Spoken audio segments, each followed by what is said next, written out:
Good morning, everyone. Today we're going to look at what is known as the world's sneakiest substitution, also called the Weierstrass substitution. It has a few names, but it's an interesting substitution that we're going to use in this classical problem. Now, we all know the classical method for evaluating cosecant, the integral of cosecant, rather, but we're going to look at an alternate method today, just for fun.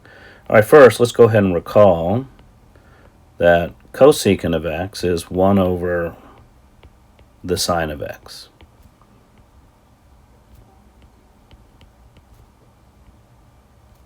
So this integral would be equal to the integral of 1 over sine. Now today I want to use the substitution. U is equal to tangent of x over 2.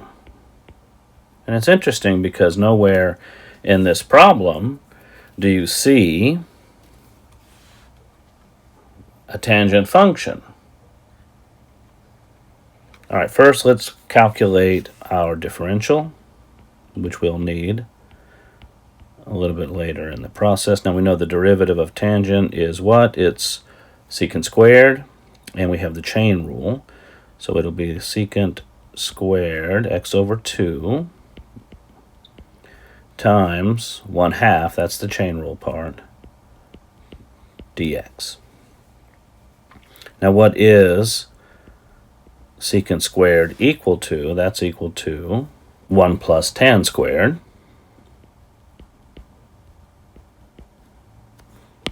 Let me go ahead, I'm just going to multiply both sides by 2 now just to remove that. Could have done it on the next step, but simplify it a little. So this is 1 plus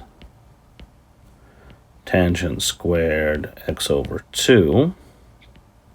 And now remember, what is tangent? X over 2. Tangent of x over 2 is u. So this would become u squared.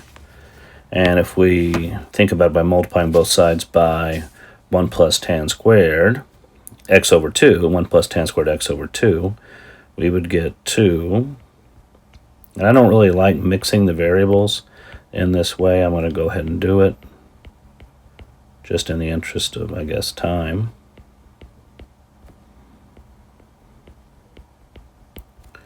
And finally, what is this? This is 2 times 1 plus u squared du. Okay, so that part is done, and it worked out nicely. We have what dx is. So when we come back to our integral, we now have this portion, which is 2 times 1 plus u squared du. So now what's the only thing we need to do in terms of the technique of substitution is determine what cosecant is, and actually in this form, we'll want to determine what sine x is in terms of our new variable u. So let's work on that. And let's do the double angle formula. So what is sine of x? Well, we know it's the sine of 2 times x over 2. That's trying to inject the double angle formula into this problem. All right, so now what do we know? We know this is equal to 2 times the sine of x over 2 cosine x over 2. So we see that this is the classical double angle formula here. Now here the angle that we're doubling is x over 2, so we've applied to this formula, to the well-known double angle formula. Now, we're not quite there. This is equal to itself over 1, which is not astounding.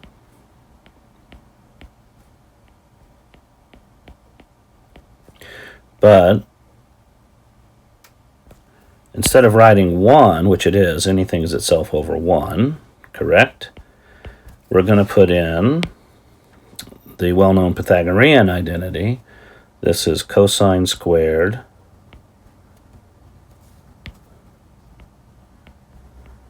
x over 2 plus sine squared x over 2. Remember, that's the number 1 for any angle x over 2. Almost there. Okay, so now, let me recopy. And what we're going to do in this next step is divide out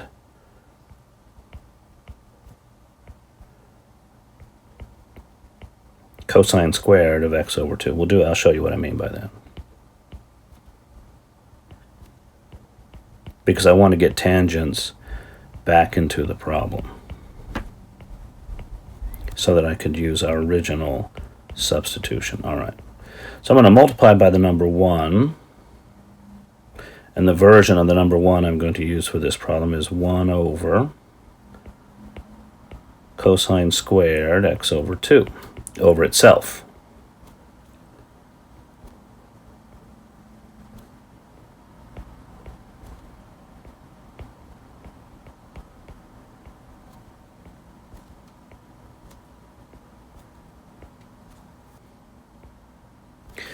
Okay, anything over itself is 1. Now you may be thinking, okay, now cosine squared of x over 2 could be 0, and then we couldn't divide by, well, 1 over 0 would be undefined.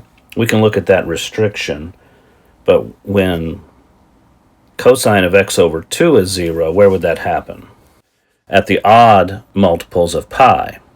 But at those odd multiples of pi, where this expression wouldn't be defined, the original problem is also not defined. Their sine of an odd multiple of pi is 0, so those are excluded from the domain or excluded from discussion. So we're not really introducing anything bad by doing this. Okay, so let's see what we have.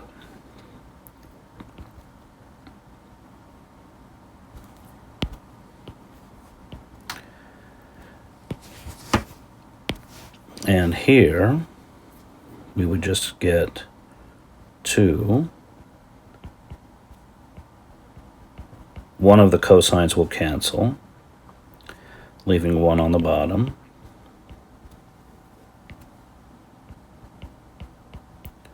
And you can see already this is going to become tangent, which will become our u in a moment. Now in the bottom we need to distribute. Unlike the top, there was no distribution. In the bottom, in the denominator, we need to distribute.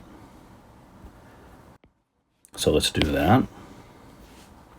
Cosine squared x over 2 over itself is 1. And then here we'll just keep it as sine squared x over 2 over cosine squared x over 2. And now this is pretty much it. This is pretty much it. So let's see what we've got. On the top, what is sine over cosine of the same angle? That's tangent. That is u. So this is 2u. And what do we have in the denominator? Well, let's look at it. Sine over cosine is tangent, so sine squared over cosine squared of the same angle would be tangent of that angle, and that's going to be u squared here. And I forgot my u in the numerator. 1 plus u squared. Okay. So, let's see what we have. Our original integral then. Everything is recovered. We now know what sine is. So our original integral, which is the integral of cosecant x dx, which we rewrote the integral of dx over sine x, becomes the following.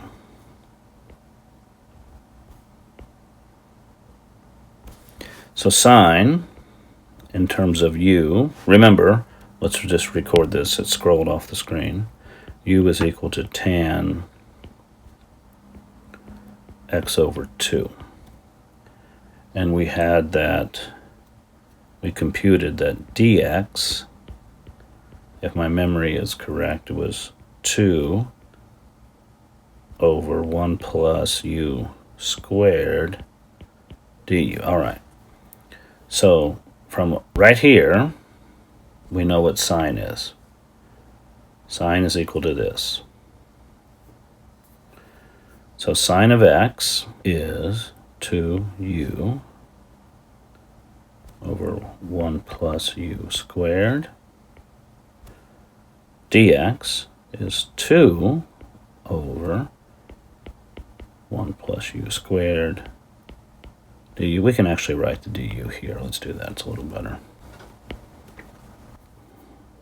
And if we simplify and cancel, we get 2 du over 2u. The 2's will cancel, which will give us du over u. Now we recognize this as, let's pick it up. All right, so continuing this equality, we'll pick it up right there. So this is equal to the natural log of the absolute value of u plus c, which is equal to, what was u equal to? Right here, tangent of x over 2, which is equal to the natural log of the absolute value of tangent of x over 2 plus c. And we have established the identity that we were looking for. Now it's a different form than the classical answer, which is fine. Classically, and what the classical answer would have been the integral of cosecant x dx is equal to the natural log of the absolute value of cosecant x minus